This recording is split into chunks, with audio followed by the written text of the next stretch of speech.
Hey everybody, and welcome back to the channel. I, of course, am Carl, and we are back with another riveting episode of Vacuum Exposition. Now, for those that tuned in to my series last month, we were looking at cyclonic vacuums for the month of May. Well, we are now currently in June, so we are starting a new series. But for those that did tune in to the cyclonic series, thank you, and I do hope you appreciated that, and if you liked it, we will continue and do more of those in the future.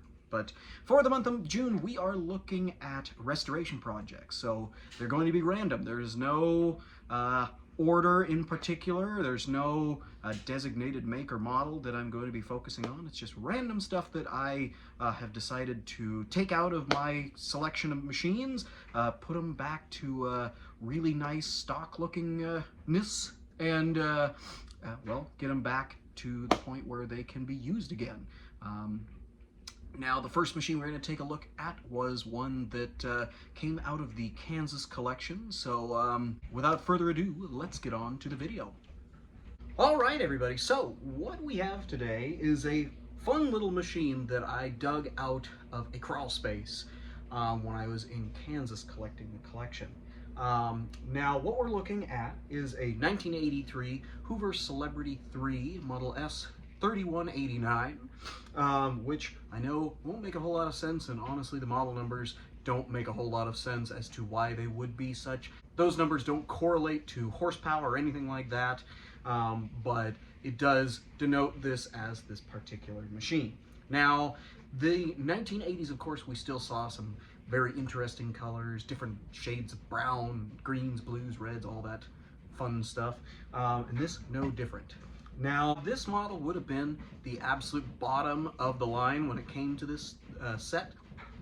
This set would have been known as the Jade Green set, or of course it would have been the early iterations of the Celebrity QS or Quiet series. This, however, was what you would get in that color range on a tremendous budget. Now, this machine still was deluxe in a way because you still got a motor-driven power nozzle. However, you didn't get all of the other fun features. You didn't have a cord winder or multiple speeds or anything like that. It was on-off vacuum cleaner. Anyway, so this particular series, the Celebrity 3, 3 noting that it was usually the lowest on the totem pole.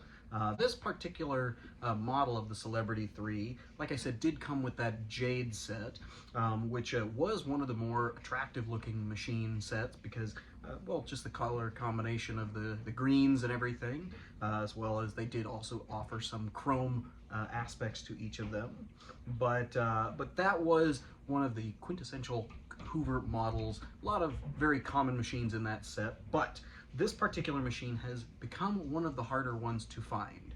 And I say that because a lot of people didn't tend to buy the budget ones unless, you know, they were in need for a time being, like maybe a college student or maybe somebody's first apartment or something like that.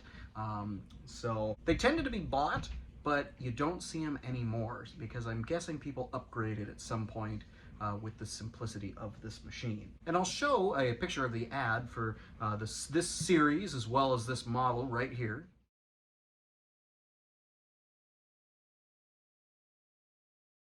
As you can see, a very attractive set, but you did still get some options with this. You, of course, got your basic set of tools, which you would have to, well, put someplace else, perhaps a cleaning closet, because it didn't have onboard tools, unfortunately.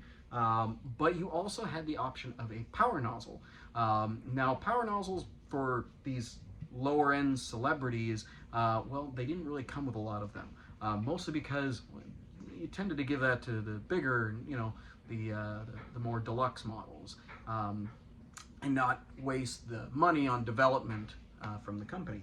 So, but this model did come with one, and as you can see right here, there's your power nozzle port to power the nozzle. So very, very interesting for this. Now, the Celebrity 3 traditionally for the other models previous to this would not have had these fancy little caster wheels on the bottom here. Now, before they used to route the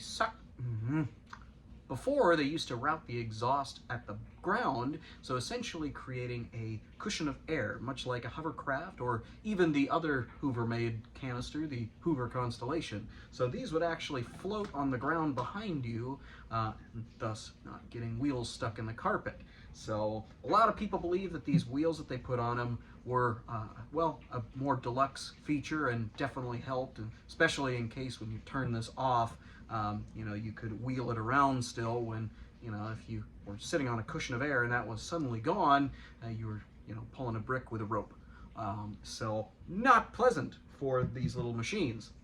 But either way, still a very fun little machine, and I'm certainly happy. It did need a considerable amount of work. Like I said, I found this in a crawl space.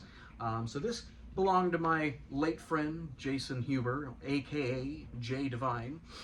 This was a project that had gotten forgotten in his crawl space and unfortunately did not have a motor anymore. So thankfully he left all the parts minus the motor with it.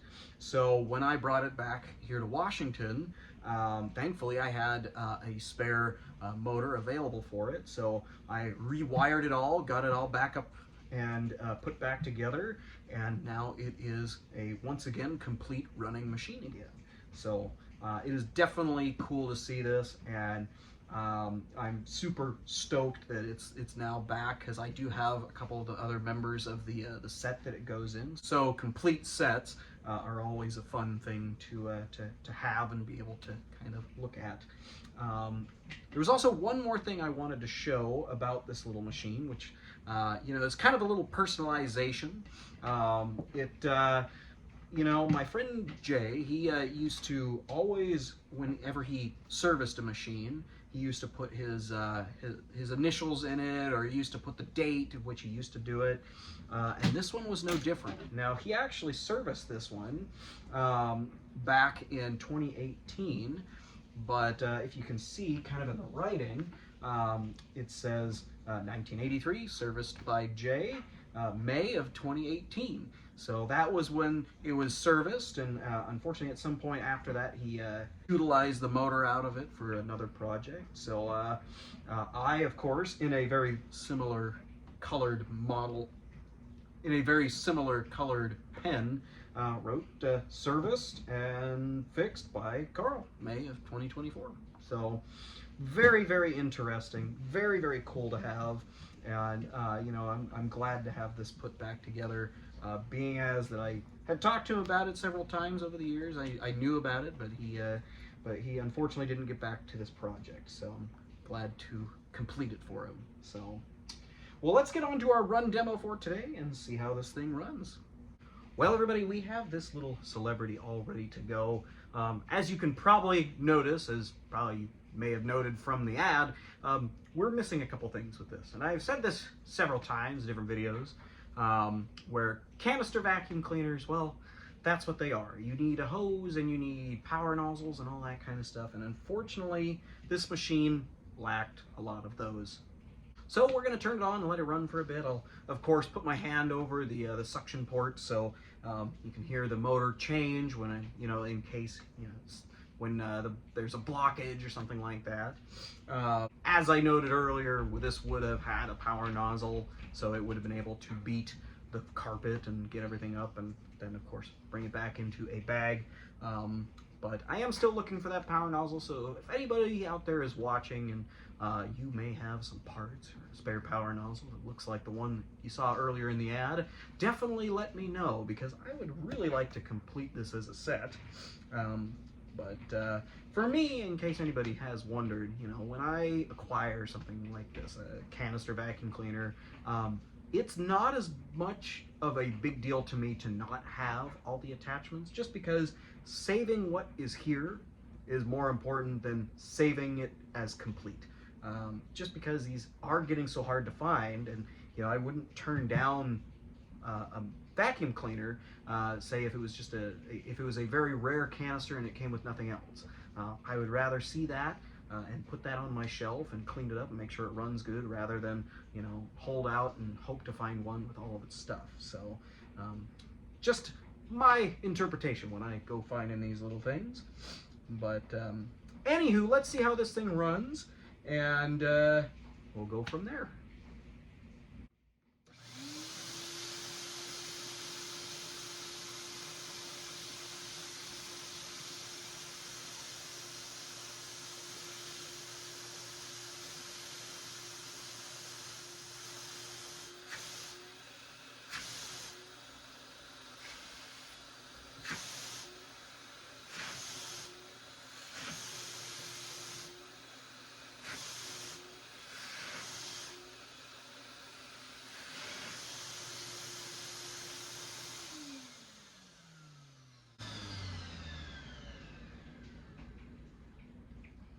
Well, there you have it. Well, everybody, I hope you enjoyed our little demo and expose on the 1983 Hoover Celebrity 3 model S3189. They are, like I said, getting quite a bit rare nowadays, just because those low-budget models are not nearly seen as much as some of the higher models, just basically because people took care of the higher models for a lot longer than they would for the budget models. It made more sense to just buy another machine, honestly. But this is still a very, very cool little machine. I'm certainly lucky to have this.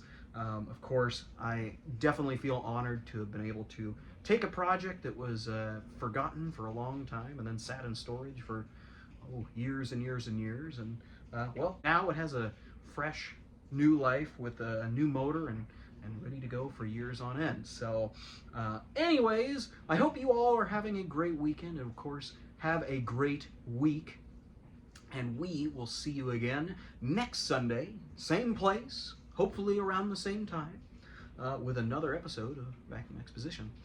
You guys have a great rest of your day.